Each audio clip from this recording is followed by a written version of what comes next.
Olá, bom dia amigos. Meu nome é Cairo e preparei essa aula de revisão do RECIST 1.1. São critérios de avaliação da resposta de tumores sólidos. Tratam-se de regras radiológicas que definem se houve melhora, piora ou estabilidade do paciente oncológico durante determinado tratamento. O RECIST 1.1 ele é de 2009, é uma atualização do modelo anterior de 2000, corrigindo algumas imprecisões. Então, começando, a primeira coisa que é importante a gente comentar são sobre critérios de qualidade, como devem ser feitos os exames, né? Então, considerando a tomografia, que é o principal método para o acompanhamento dos tumores sólidos, é um método muito disponível e muito bom diagnóstico, né? Os critérios são estes, né? De forma geral, é necessário o uso de contraste iodado endovenoso. Exceções em casos de avaliação de nódulos sólidos pulmonares. No parênquima pulmonar, poderia abrir mão do contraste.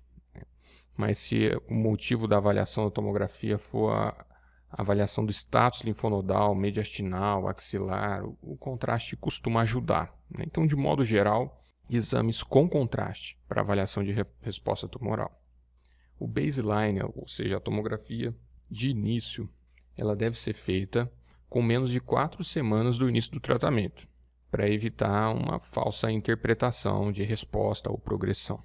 E as tomografias de segmento sempre são feitas com os mesmos parâmetros que a tomografia inicial, também para evitar erros de interpretação de progressão ou resposta.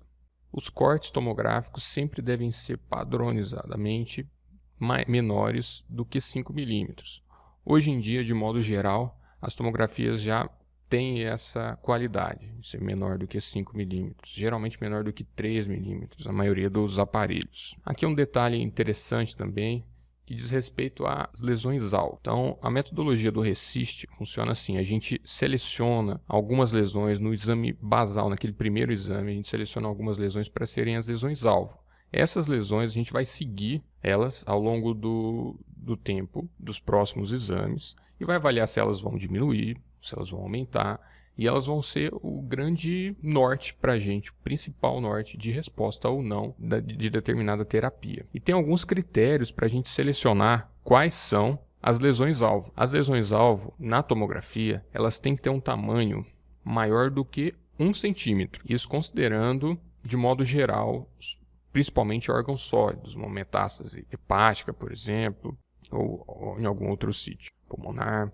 E no raio-x, ela tem que ter um tamanho mínimo de 2 centímetros. Então, para você ver um nódulo no pulmonar no raio-x, por exemplo, e acompanhá-lo seguindo as regras do RECIST, você precisa ter pelo menos 2 centímetros no primeiro exame, para conseguir depois ter uma confiabilidade maior na determinação se houve ou não resposta ao tratamento. Em relação aos linfonodos, um linfonodo no eixo curto, né? Aqui a gente está vendo o eixo curto e esse é o eixo longo, né?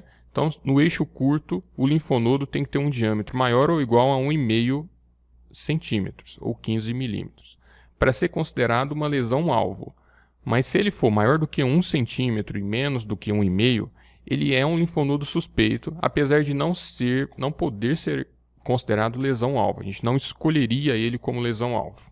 Então, numa tomografia, a gente escolhe até 5 lesões-alvo. Essas lesões são aquelas que a gente vai seguir ao longo do tempo e vão ser os nossos principais marcadores de resposta ou progressão de determinado tratamento. Essas 5 lesões, a gente pode escolher aleatoriamente as lesões nos órgãos que têm metástase. Preferencialmente, escolha de órgãos diferentes ou de topografias diferentes, porque às vezes determinado tratamento tem uma resposta melhor em determinada topografia, uma resposta pior em outra, e a gente tem que fazer uma síntese disso. E no máximo, 2 por órgão. Então a gente vai pegar 2 lesões por órgão e até 5 lesões ao todo. Preferencialmente a gente escolhe as maiores, e mais importante até do que as maiores, a gente escolhe as que estão mais bem delimitadas, as que são fáceis de medir, são reprodutíveis aquelas medidas. Tem algumas lesões que, mesmo grandes, são de medida pouco precisa. e isso pode levar a um erro de interpretação num exame de controle. Aqui um detalhe sobre a medida. A gente sempre inclui na medida um halo hipervascular. Então aqui é uma lesão hepática, ela tem um centro hipoatenuante, liquefeito, necrótico e um halo hipervascular. Uma dúvida que poderia surgir é se a medida da lesão incluiria ou não o halo, e o correto é que ela inclua esse halo. Aqui um outro detalhe, a gente sempre mede o maior eixo da lesão. Então o mais importante é o maior eixo da lesão no plano axial, que é o plano que a gente corre a tomografia de modo geral. E eventualmente a lesão, num exame de controle, ela cresce de forma a que o maior eixo mude, não é mais aquele que você mediu inicialmente. Se isso acontecer, a gente tem que mudar também o eixo da medida, ou seja, a medida sempre acompanha o maior eixo, independente de como a gente mediu no exame anterior. Se nesse exame o maior eixo mudou, a gente vai usar o novo maior eixo como referência. A medida, essa de cima, está errada, porque acompanhou o eixo da medida anterior e não o maior eixo do exame atual. Outra situação que pode acontecer é, às vezes, a lesão responde e ela se fragmenta, ela fica descontínua. Então, no exame inicial, era uma lesão única, mas no exame de controle, a lesão diminuiu, né, de tal forma que ela se fragmentou. Agora, são duas pequenas lesões. Nesse caso, como que a gente procede? A gente mede o maior eixo das duas pequenas lesões, soma essas duas medidas e compara com o maior eixo do exame anterior. Então agora a gente vai falar sobre as lesões não-alvo, né? As lesões que não são elegíveis como lesões-alvo. Essas lesões, ou elas são muito pequenas, ou elas têm uma mensuração pouco precisa, o que dificultaria os exames de controle e levaria a algumas confusões, né? Por exemplo, lesões muito pequenas, ou linfonodos no intervalo entre 1 e 1,5 centímetro, lesões não mensuráveis, por exemplo, carcinomatose, disseminação leptomeníngea. E aqui uma situação interessante, que são as lesões ósseas, né? As lesões ósseas, especialmente as lesões blásticas, elas são ruins como marcadores de resposta ou não, pelo seguinte: muitos tumores eles se apresentam inicialmente como metástase lítica, né? Por exemplo, o câncer de mama, ele é caracteristicamente assim, ele tem, por vezes, ele se apresenta como metástase lítica e eventualmente como metástase blástica. E de modo geral, após o tratamento, uma área lítica ela tende a ficar blástica. Então, uma lesão que você não estava identificando numa tomografia inicial, na tomografia de controle ela fica mais evidente porque ela se torna blástica, se torna esclerótica, branca na tomografia. E a gente enxerga ela melhor, mas ela já existia antes e pode levar a uma falsa sensação de progressão. Nessas situações, na verdade, o que aconteceu foi uma resposta ao tratamento. E a lesão que era antes lítica ficou plástica. Cisto simples, tumores cerebrais, pelo seguinte, tumores cerebrais geralmente estão associados com bastante edema, né? E alterações inflamatórias. E, eventualmente, no pós-tratamento, pode dar uma sensação de pseudoprogressão, ou com sangramento dentro da lesão, ou aumento das alterações inflamatórias. Então, a gente prefere não usar metástase cerebral como lesões-alvo. E tem algumas lesões, alguns tumores que têm outros critérios que não resistem. O linfoma, o giste, o HCC, dependendo do tipo de terapêutica. Então aqui um exemplo de uma lesão não mensurável, uma linfangite carcinomatosa pulmonar. Aqui um outro exemplo, uma carcinomatose peritoneal. E aqui um outro exemplo, lesões blásticas, né? Lesões ósseas blásticas aqui no corpo vertebral, aqui no externo. A gente também prefere não usar essas lesões porque elas não refletem exatamente o que está acontecendo de resposta ou não. Agora, quando tem um componente de partes moles em uma lesão lítica, como aconteceu aqui, a gente vê claramente um componente de partes moles. A gente pode usar esse componente de partes moles como uma lesão-alvo. Mas aí a gente não inclui a lesão óssea, usa só o componente de partes moles. Aqui um exemplo de lesões muito pequenas, que a princípio seriam lesões não-alvo. Aí no exame de controle houve um crescimento dessas lesões. O que fazer com as lesões não-alvo quando elas crescem? As lesões não-alvo, a gente avalia visualmente e sem uma medida precisa, mas compara de um exame para outro e visualmente a sensação é um pouco mais subjetivo, né? Mas a sensação do radiologista vendo essas lesões se aumentou ou não. Se for algo muito nítido, como é nesse caso, mesmo não sendo as lesões-alvo, mesmo que as lesões-alvo tenham respondido à terapêutica implementada, o aumento, como aconteceu nesses casos de lesões não-alvo, também faz a gente concluir que houve progressão do tumor ou da doença. E isso levaria a consequências no tratamento. E como é que funciona isso para as lesões-alvo? Seguinte, a gente tem um baseline que está aqui no nível 100%. Se num exame de controle toda a doença zerar, a gente não vê nenhuma evidência de doença a mais. É uma resposta completa. Se tiver uma redução da soma dos maiores diâmetros das lesões-alvo para menos de 70% do inicial, ou seja, uma redução de 30%, a gente considera 30% ou mais, né? A gente considera uma resposta parcial. Se tiver um aumento de 20% ou mais, progressão. Perfeito? Então aqui um exemplo, tinha um baseline de 3 centímetros, depois, no primeiro controle foi para 1 centímetro, teve uma resposta parcial boa, né? Diminuiu de 3 para 1 centímetro. Depois teve um aumento de 30%, ou seja, já uma progressão. E novamente, um próximo aumento, agora de 0,3, e esse 0,3 eu comparo com qual? Teve um novo aumento, 0,3, 30%, em relação ao nadir.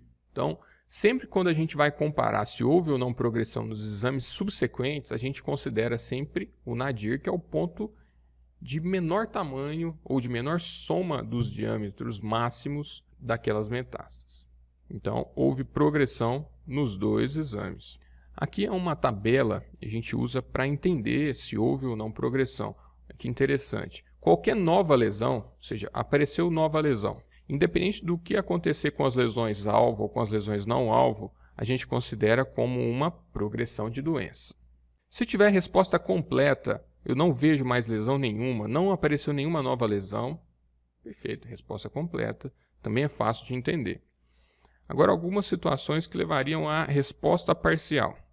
Resposta parcial, se a gente tiver uma resposta completa das lesões-alvo e das lesões não-alvo, teve uma resposta parcial ou a doença ficou estável. A gente considera isso como resposta parcial. Ou se tiver uma resposta parcial das lesões-alvo e nas não-alvo, elas só não podem ter progredido. Elas podem ter ficado estáveis, elas podem ter uma resposta completa ou uma resposta parcial.